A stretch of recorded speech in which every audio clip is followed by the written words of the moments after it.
小姐，小姐不好了！小姐，喜事儿，大喜事儿！小姐，小姐不好了！喜事儿，大喜事儿！什么事儿这么慌慌张张的？他签了，签了。不是王队，这他妈谁干的啊？你们谁啊？你居然敢在入赘的新婚之夜跑去青楼夜宿！想不起来了，我这穿越了，马上就被人做局了。原主确实是李云和，与周家小姐指腹为婚，家道中落被招为赘婿，大婚当晚被灌醉后带去了青楼。鉴于你这种品性，把休书给他。休书？李云和，今天你必须把休书给签了。不是，等会儿，你们不觉得我是被人设计陷害了吗？我这原身也太不是人了，被休也是情理之中，但我这刚刚穿越，为了自己也得争一争啊。姑爷，您就签了吧，小姐能给您赔银子，已经是仁至义尽了。银子？啊，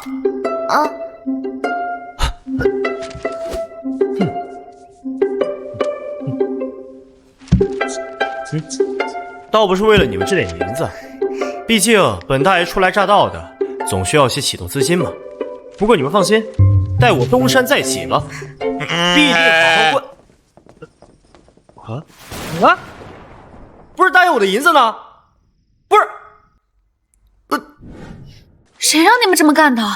昨晚他明显被人做局了。他李云和一无是处，你可是我们凤城第一大美女，你就为了指腹为婚招他入赘，那你也太亏了，简直是胡闹！小姐你去哪儿？我还没签字就不算数。入赘终归是寄人篱下，还得时常看人脸色。如今被休了也好，不仅落了个清静，莫愁前路无知己，天下寻人是君。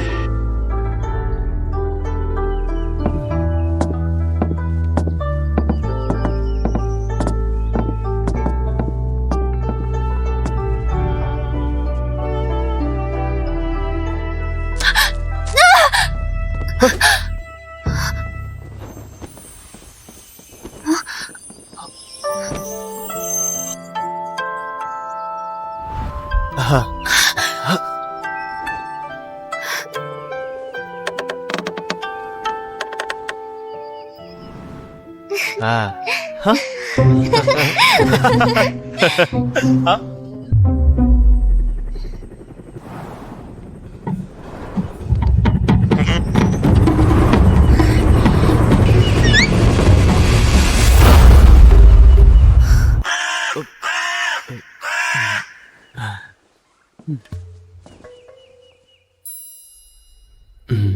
眼前女子当真是我见过最美的女孩了。看她的装束，怎么都像一个下人。你看什么看？你先回答我，你是不是要走？你认识我？哎，算了，不重要。等等，你刚说什么？你不认识我了？难不成他失忆了？李云和，你个畜生啊！入赘当晚夜宿青楼就算了，居然还跟周家打长工的女孩有来往。唉，这样吧，我如今已经被休，你虽为周家的长工，但我李云和绝对不会辜负你。你且等我一段时日，我定来接你。长工？我？唉，原主你亏欠了这个漂亮女孩这么多，只能我拼命补偿了。他似乎真失忆了，可他说不负我，有意思。我倒要看看他跟我玩哪一出。放心，等我重回周家之日，定然风风光光的来接你。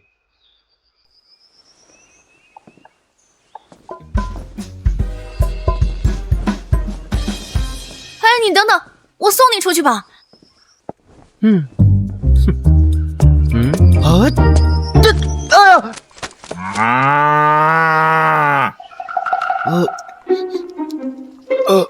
哇，什么情况啊？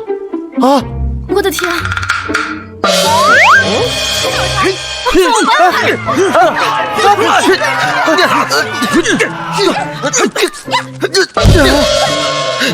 李云河，你给我滚出来！就你也配入住凤城第一美女家？就是，我靠！就是，凭什么我凤城的第一美女要屈身于你？你不配，你知道吗？他哪来的事？这是什么情况？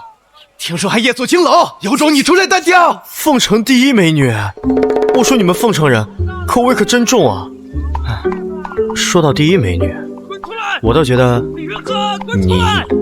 你挺漂亮的。还想出去吗？如今我都已经被休了，这周家肯定待不下去了呀。但这要是出去的话，这外面又这么一帮舔狗，哎呀，我这简直是天崩开局啊！行了，我去处理吧。哎，你配吗你？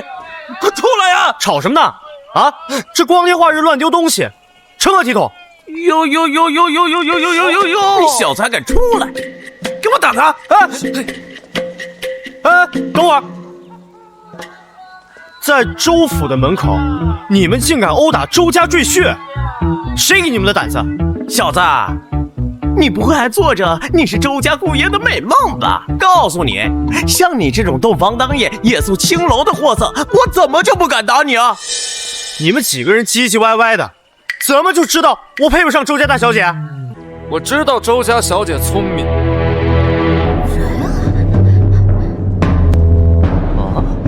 但周府家大业大，有你这种败坏门风的人在，周家的颜面往哪搁呀？哟，这排场倒挺大的啊！请问你哪位啊？在下镇南侯世子陆奇峰。我要是你，就趁早离开此地。有些东西，不是你这种人可以碰。怎么？难道你也看上周家赘婿这个名号了？你就不怕给你们镇南侯府丢脸？你居然敢跟世子如此说话，给我上！慢着！哼，算你顾及点颜面。我只是觉得在周府门口弄死有点煞风景。世子英明啊！兄弟，现在什么朝代了？我大前朝你都不认识，你真是个目不识丁的废物！我堂堂大前律法所在，你动不动弄死这个弄死那个，嘿，还有王法吗？还有法律吗？啊！你就是目不识丁，你不会觉得自己有什么才华吧？我懒得跟你一个没读过书的人废话，还装上读书人了。你以为周家小姐看上的不是本少爷的才华吗？你以为你是什么货色？凭你也配自称读书人？要不我考考你啊！我什么时候看中你的才华了？世子，这小子应该是吃错药，自不量力，你这就给他弄上。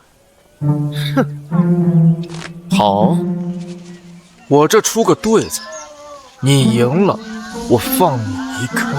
那你输了有什么惩罚？我怎么可能会输？自古文无第一，武无第二，你怎么知道自己不会输啊？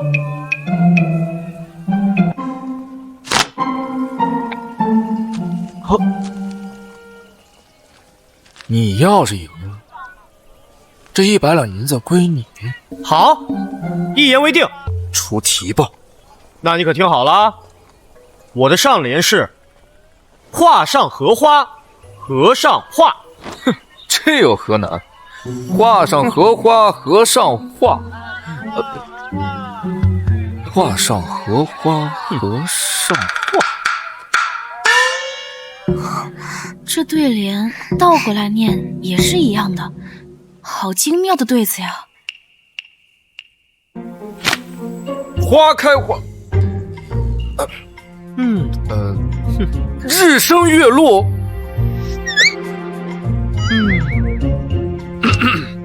这样啊，你们谁要能对出来，我赏银100两啊！100两，你银子拿来，我指定能给你对出来。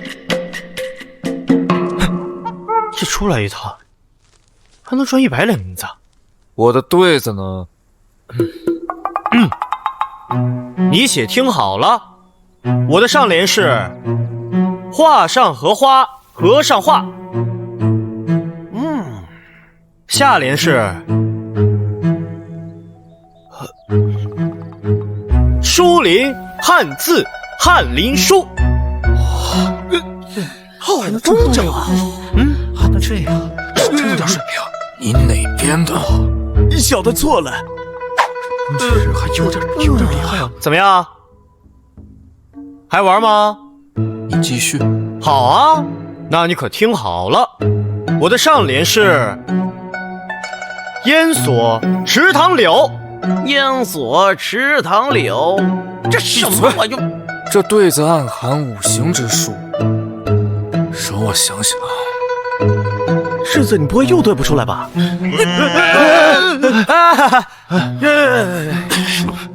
我说世子啊，咱们只是娱乐娱乐，这对不出来也得注意身体嘛。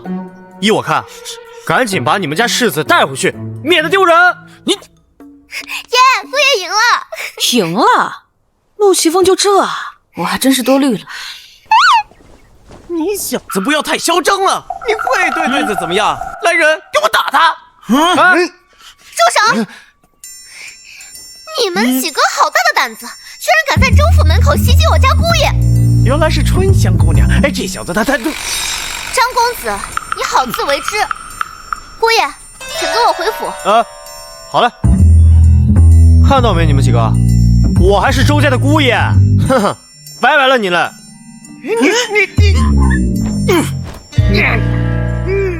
岂有此理！我本想凭才华征服，在凤城留下一段才子佳人的佳话。既然你给脸不要脸，就休怪本世子翻脸无情。是。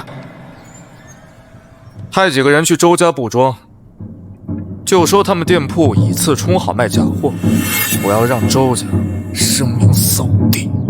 走过路过都来瞧瞧呀，这周家铺子卖假货了。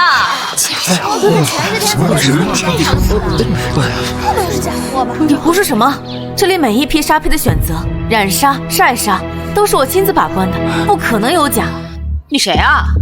看你这身装扮，你是周家养的长工吧？怎么你能代表周家？你们铺子卖这种货，你们得赔钱，叫你们当家的出来。我就是当家的。当家的？你干什么呀？小鱼，这人一看就是来找茬的，你没必要替周家出头。不行，他在诬陷周家。行了，你在这待着，看我的。看你的。周家的店铺欺负人，卖假货，大家快来看看呐！胡闹什么？你又是谁啊？哼，我就代表周家。你算是哪根葱啊？凭什么敢说你能代表周家？鄙人不才，正是周家赘婿李云和。就是那个赘婿。赘婿？哼，这周家是没人了吗？这模样长得倒是挺周正，可惜是个大婚之夜去逛青楼的渣男。要我说啊，这样的人就应该阉了送进宫里，然后每天用蘸盐水的皮鞭抽他拉磨。你呀你，每年花那么多银子买一堆劣质品，要我说啊，就应该取消他的御贡资格，然后这周家一个欺君之罪，满门抄斩，杀鸡儆猴。一个姑娘家整天打打杀杀，赘婿怎么了？以后谁敢娶你啊？赘婿照样能撑起半边天。我看，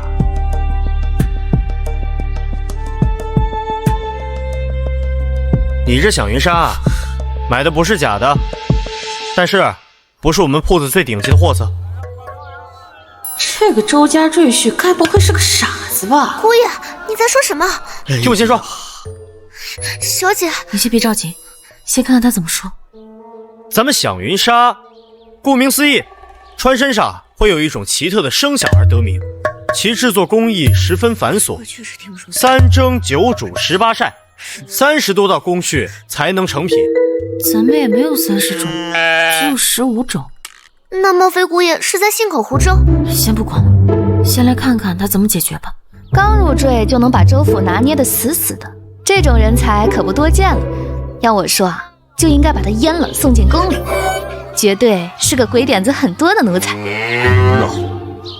说了这么多，懂了吗？不懂。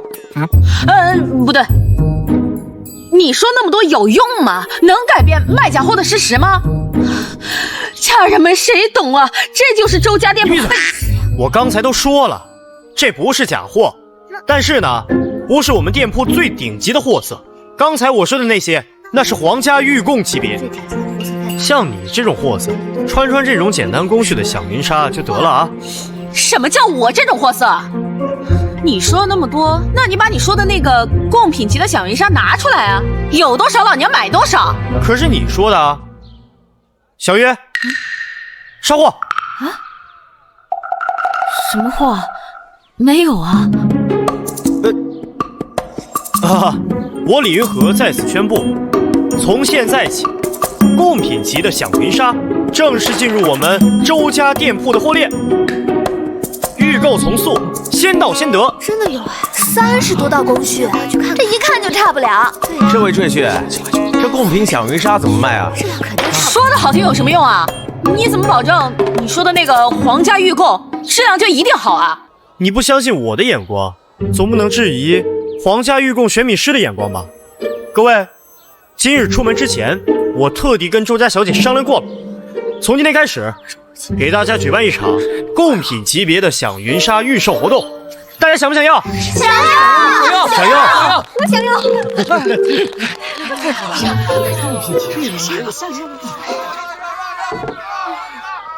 就是，来，麻烦让一让。各位，这里面装的就是我们皇家御贡级别的响云纱，市场价99两8。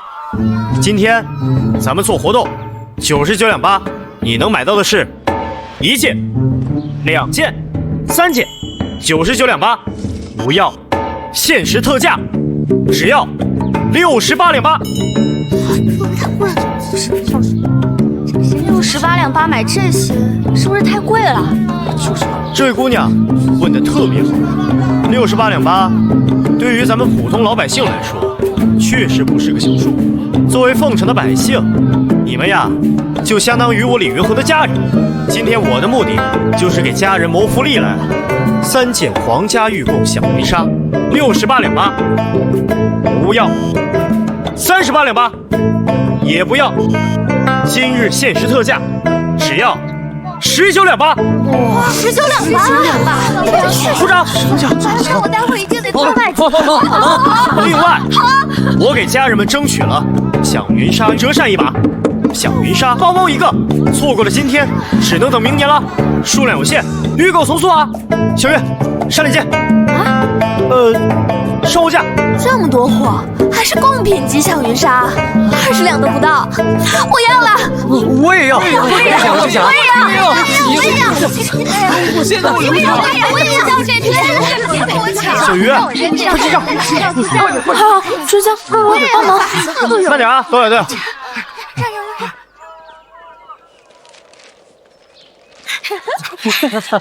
真不错，三起好事。这李云和还真是个人才，我都有点想买的冲动。的确，这么多贡品级响云纱才20两银子不到，好划算呢。天天嚷嚷着要我把响云纱画出皇家御贡，现在怎么回事啊？我开心，我乐意。哥，你就少管我呢。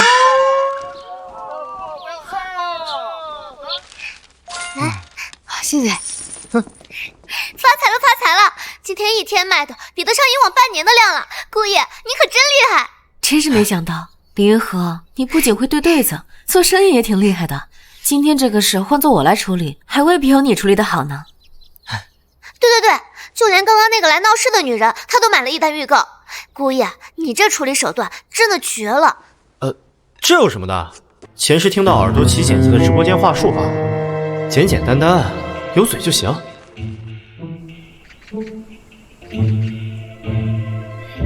世子，你看是不是挺不错的？这20两银子花的值吧？这废物东西！我让你去周家铺子闹事，你在干什么？事儿没办成，还倒贴20两银子，就给我拿去当废纸回来！世子，那不是废纸，是一张商品预售单。到时候你能凭这张预售单拿到8件贡品级响云纱做的东西，价格超实惠的。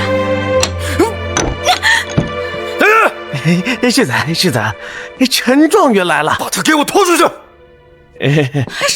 这事不怪我呀，都怪那个李云和说的话太有诱惑力了。李云和，周家又让你们逃过一劫。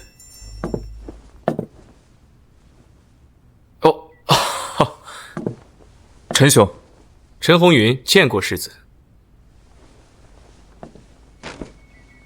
烟锁池塘柳，世子有点东西，就是这个上联让你束手无策。笑话！本世子岂会束手无策？我当时就想安排人弄死他，奈何周府突然有人护他。烟锁池塘柳，暗含五行，根本没有下联。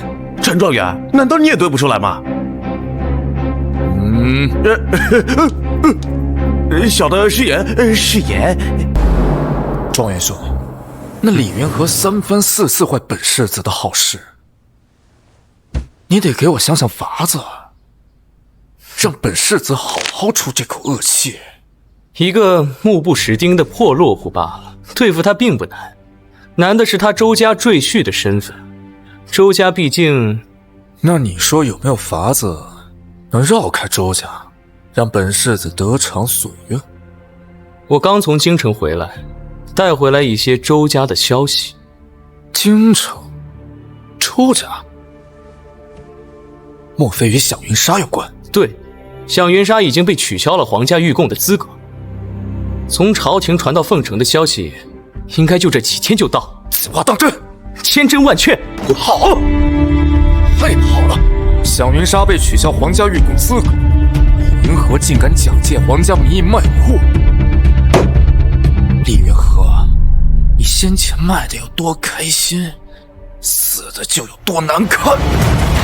去，把这个消息散出去，我要让整个凤城都知道。哎，世子，不急，我觉得我们应该把这个从京城传到凤城的消息延长几天。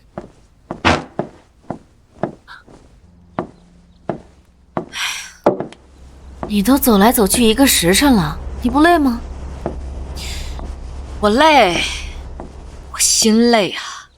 他一个被休了的赘婿，他凭什么在外面说自己代表周家？我觉得李云和说的没有问题啊，我确实没有在休书上签字。一个女婿半个儿，他还是周家的赘婿，他代表周家没有问题啊。他就是一个目不识丁的破落户，你说他是懂响云纱呀，还是懂店铺的经营？他什么都不懂啊！哦，一开口就是周家的响云纱质量一般，我们手里有更好的响云纱。你说他这么一搞，那周家店铺的生意还做不做了？李云和这种卖货方式，或许可以在我们周家所有的店铺都推广起来。什么？所有店铺？你疯了啊！这是李云和一拍脑门想出的东西，你想在所有店铺都开展？哎呀，表妹，你不懂，这种卖货方式一旦推广起来，我们周家每年的营收至少涨30%。我们可以先收钱再卖货，完全不用考虑货品积压的问题啊。你懂，我不懂。爱咋咋地，我走。你以后就会懂了。李云和，他真的挺优秀的。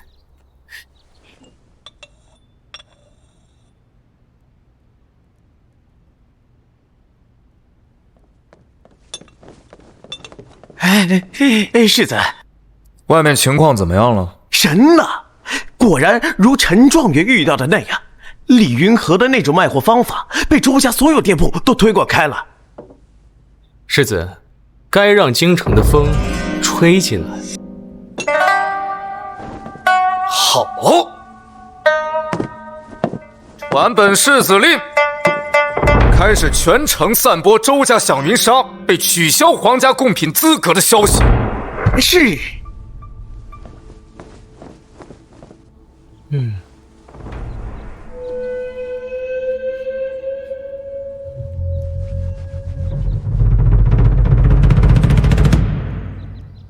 小鱼，这些就是给皇家御贡的响云纱吗？错不了，这些都是我亲手制作的。行了，你下去吧。你信不信得过我？我信啊。听我的，现在赶紧收拾东西，跟我一起离开周家，走得越远越好。为什么？周家马上就要大祸临头了。不是，李云和，你在说什么？我听不懂。周家好好的，怎么会大祸临头呢？你记不记得我在周家店铺说的那些话？市面上的响云纱虽然质量一般，但是给皇家御贡的响云纱却都是精品。放在你给我看的那些，且不说质量问题，就连最基本的品控都做得参差不齐。朝廷的人又不是傻子，如果他们发现质量问题，轻则会取消皇家御贡资格，重则甚至会判惩弃军，满门抄斩。周家的响云纱真的就这么差？这不是你一个长工该考虑的，这不是你的问题。怎么不是我的问题？我可是周家大小。小鱼姐，小鱼姐，不好了！现在外面都传疯了，周家的响云纱要取消御贡资格了。什么？这么快就来了？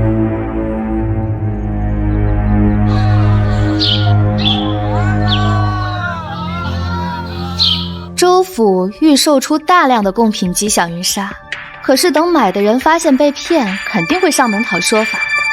这么说来，周家的确被李云和给坑惨了。朕倒要看看他这次怎么破局。哎，不对啊，这响云纱被取消御贡的资格消息没这么快传到凤城。京城的消息没这么快到，但要是有人故意泄露了消息呢？原来如此，皇兄，你真是越来越坏了。朕是这样的人吗？透露这个消息的是镇南侯府。镇南侯府？镇南侯府的世子看上了周家小姐，可这周家小姐不知道从哪弄了一个李云和来当赘婿，因此结下了梁子。前几日在周家店铺闹事的那个女人，就是陆启峰派来的。世子，是不是着凉了呀？是不是有人骂我呀？哎，皇兄，要不到时候你帮个忙，从镇南侯府手中救救李云和，然后把他阉了，送进宫里，让他也体验体验被人诈骗的滋味。胡闹！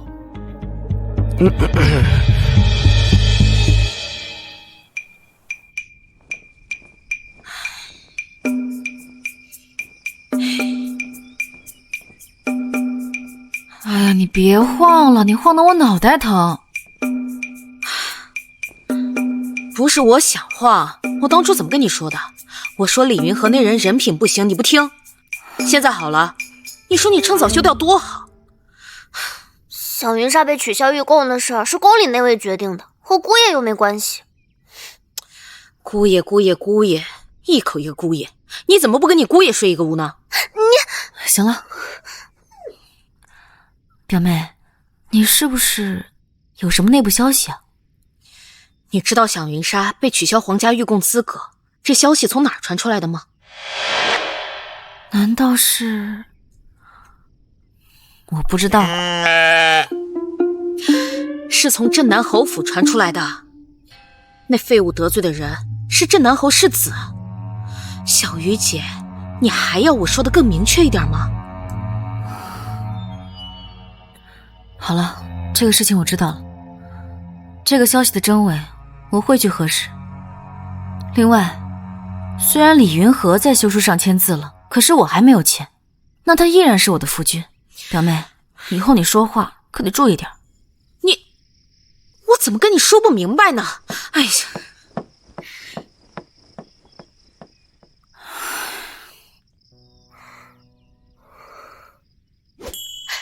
小姐，要不你和姑爷摊牌吧，说不定姑爷有办法救我们周家。小月，你怎么来了？你怎么脸色这么差呀？是不是周家小姐欺负你了？走，我带你找她去。我没事。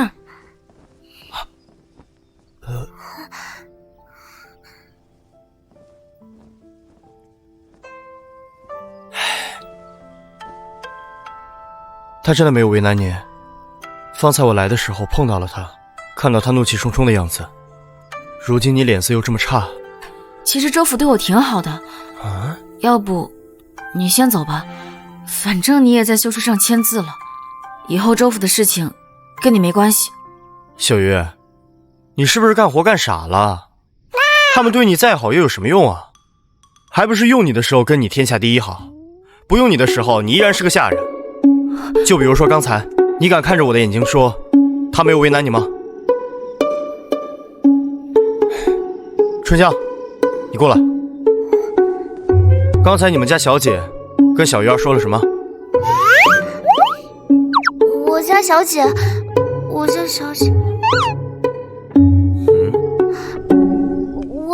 姐是来跟小鱼姐说，那个我们被取消皇家御贡的事情。对，我们刚刚就是在聊响云莎被取消公民资格的事情。他真的没有刁难你？没有啊，不信你可以问春香。我家小姐是来问小鱼姐有没有什么解决办法。解决个屁！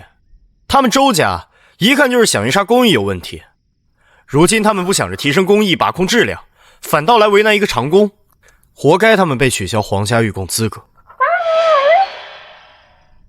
姑爷，我家小姐真的没有为难小鱼姐。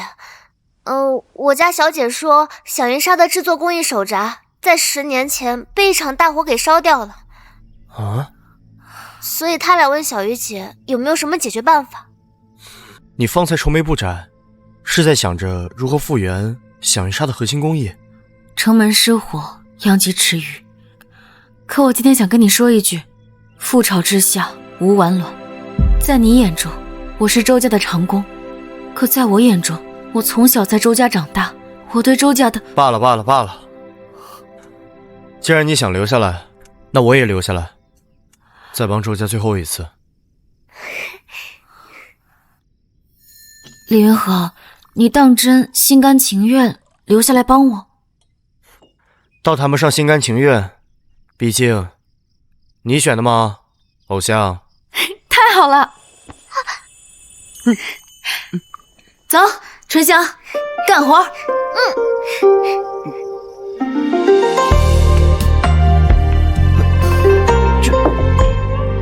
还有这好事啊？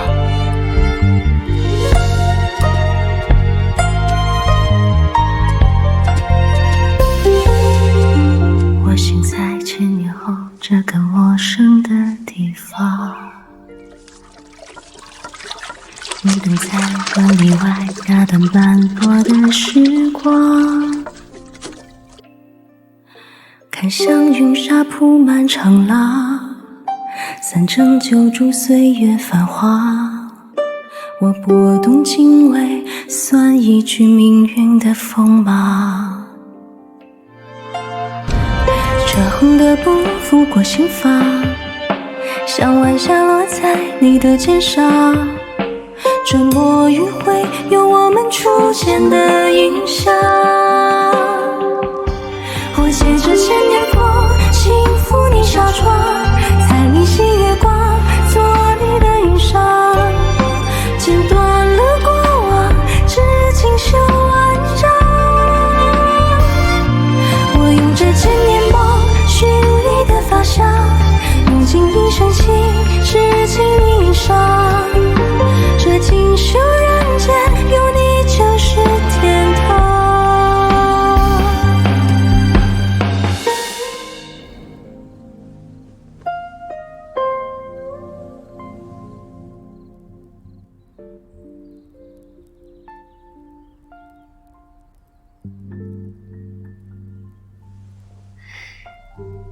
哇塞，的确是不一样哎。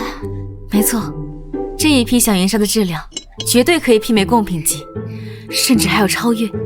关键是这10几匹的质量是完全一样的。太好了，小鱼姐，小云纱的质量提升，我们周家不用破产了。李玉和，这一次多亏你了。姑爷，你怎么看上去一点都不兴奋啊？有什么好兴奋的？科学求证，小云纱的质量和品质得到提升，本来就是预料之中的事情。况且，周家小云纱核心工艺的恢复，跟我一个被休掉的赘婿有什么关系？李玉和，你别这么说，这次小云纱的核心工艺可以被恢复，你功不可没，周家一定会记你这个情的。别，我可不许他们记我的情，我只求他们能念你这份好，日后给你赎身时，别刻意刁难。不过话说回来，响云纱这个名字不叫也罢。改名？为什么要改名啊？因为小云纱被取消了皇家贡品的资格，如果继续沿用这个名字的话，可能会给大家留下不好的印象，是不是这个原因？知我者，小鱼是也。产品要做品牌切割，那我们应该叫它什么呢？这周家响云纱核心工艺的恢复，乃是小鱼主导的，不如叫小鱼纱怎么样？小鱼纱？这也太难听了吧！嫌难听你自己取去。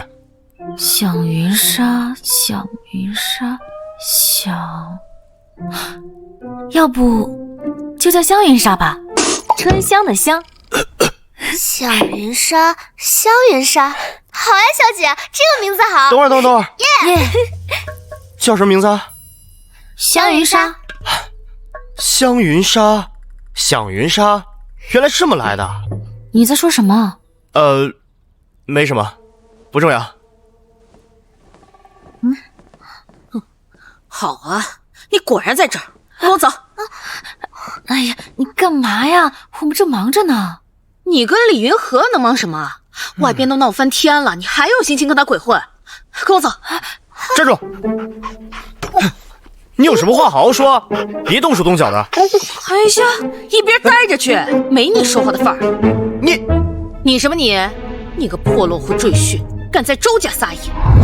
走。真以为我怕你啊？黑心商家以次充好，退钱！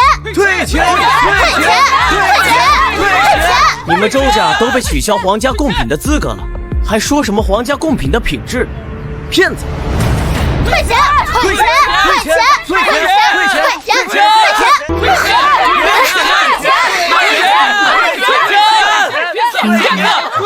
你别进去，你肯定会被骂死的。我去。退钱！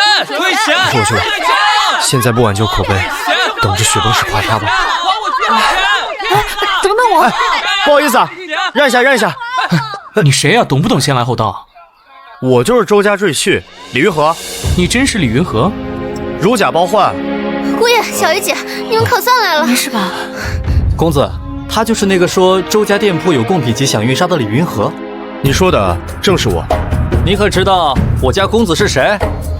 敢骗他，今天要是不退钱，信不信一把火把你铺子给烧了？哎，你好大的胆子你！李云和，我也不是蛮不讲理的人。当初是你说这响云纱多好，我可是花了大价钱订了一批。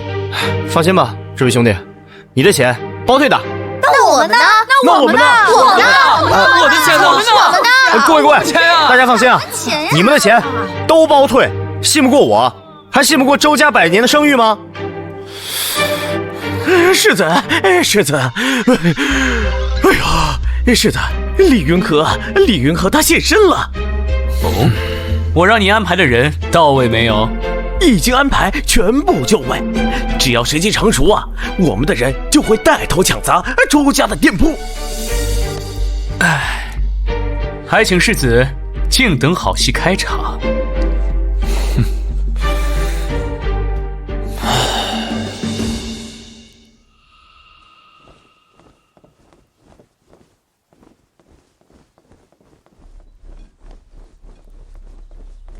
陛下，李云和他终于出现了。哦，走，我们去看看。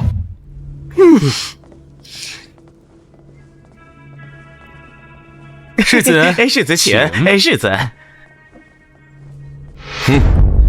哎，这位兄台，你可是要替你家主子跟我们世子争道？郑头，回来。世子，请。好狗不挡道！哼！镇南王世子，好大的排场！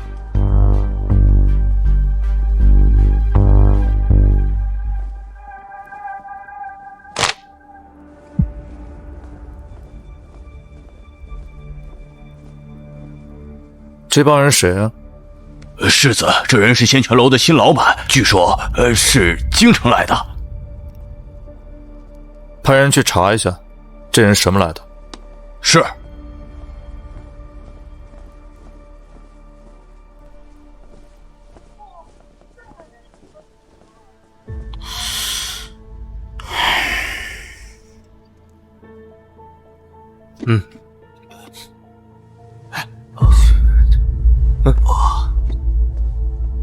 各位凤城的父老乡亲们，非常感谢大家百忙之中抽出时间来。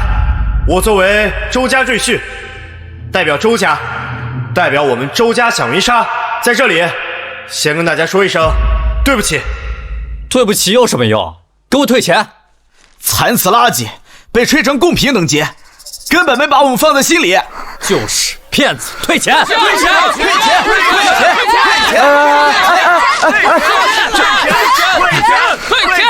退钱！不给我们退钱，把他店给砸了！把别人店给砸了！把店砸了！砸！给我狠狠的砸！这丧尽天良的黑心商家，一把火烧掉最好。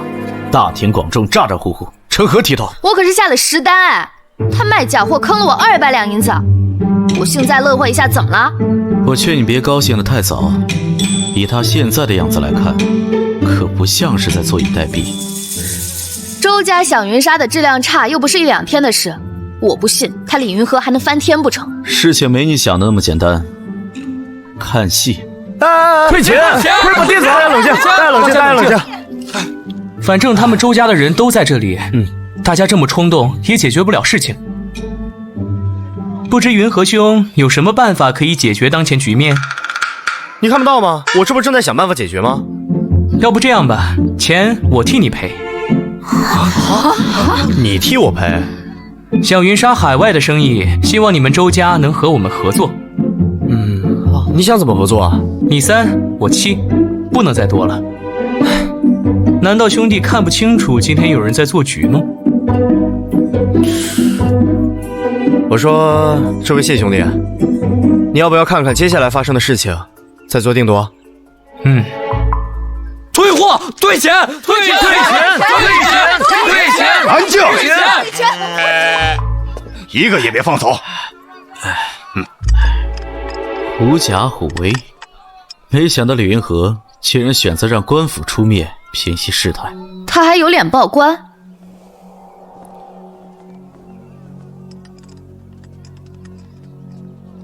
你们是强盗吗？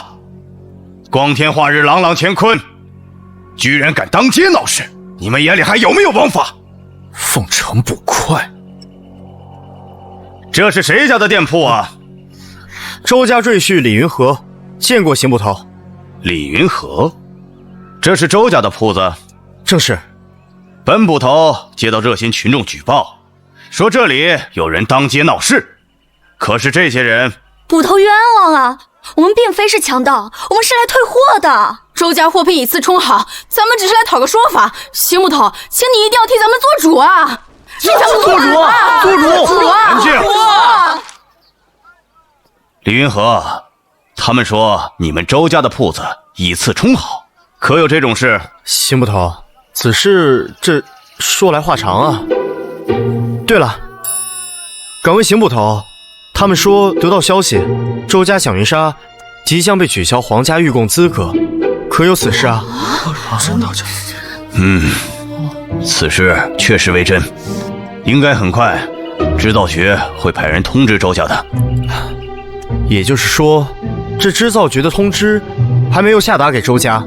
换句话来说，你们手里的响云纱买的时候还没有被取消皇家御贡资格，那你们手中的响云纱可都是绝版皇家御贡响云纱呀，对不对？你别混淆视听了，要不是冲着皇家御贡的名号，谁买你周家这垃圾啊？没错，要不是冲着皇家御贡的名号，谁会买这东西啊？退货，退钱，退货，退钱，退货，退货，退钱，退货，退钱，退。安静一下啊！咱们响云纱有着100年的传承，之所以能成为皇家御贡响云纱，靠的是什么？靠的是过硬的品质和金字招牌。虽然呢，如今被取消御贡资格，你们可能心生怨念，我都接受你们所有的退款。但是，我相信等我们新品香云纱，新的御贡香云纱再重新和大家见面之后，你们呀依然会选择我们。世子，这周家理亏在先，这李云和居然还敢报官，官府的人既然来了，那就让我们的人先撤了吧。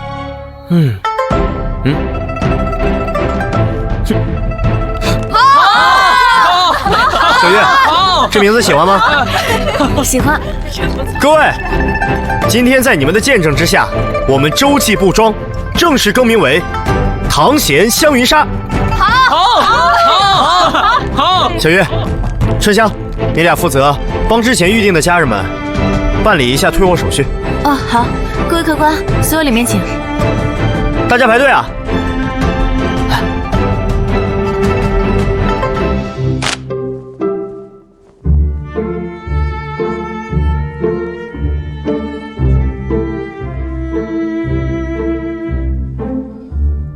哥，我看李云和也是黔驴技穷了，即使捕头来了又怎么样，还不是一样要退钱？黄公公，你怎么看啊？奴才觉得长公主所言极是。你们两个呆瓜，没看到刚刚陆奇峰气冲冲的离开了吗？那又怎么样？陆奇峰只是觉得没能一次踩死李云和，有点丢面子吧。李云和这是借官府之手，把周家销售的响云纱在时间线上做了一个分割，表示以后周家销售的只能是贡品级别的响云纱。在周家交付之前，陆奇峰很难再找到借口闹事。奴才明白了，这李云和给人创造一种错觉，以前周记布庄卖的是廉价货，唐贤香云纱馆卖的都是贡品级、精品高档货。可是周家贡品级的响云纱质量也不怎么样，所以接下来周家的存亡关键就看李云和能不能拿出贡品级的响云纱。李云和他有那个能耐吗？不好说。派人盯紧周府，尤其是那个周家赘婿，朕有一种预感，他很快就会名扬凤城。奴才明白。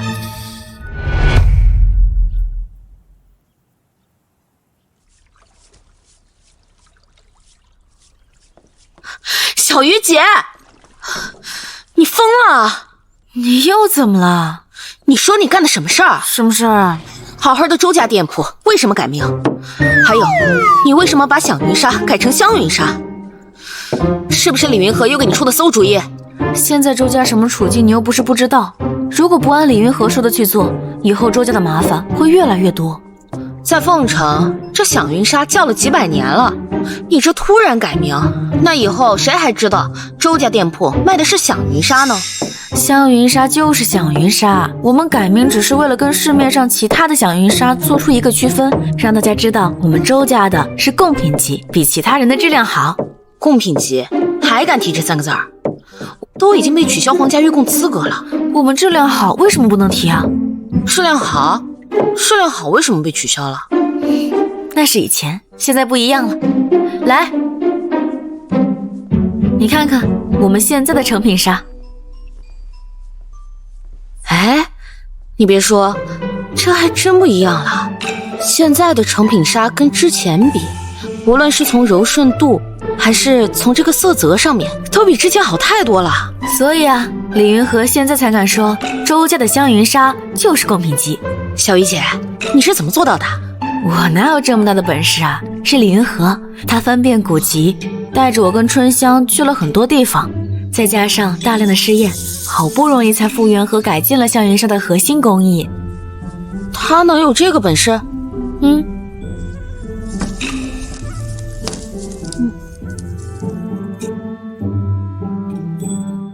等我赚到钱之后，我就带小鱼出去，另谋出路。你们俩可不许走啊！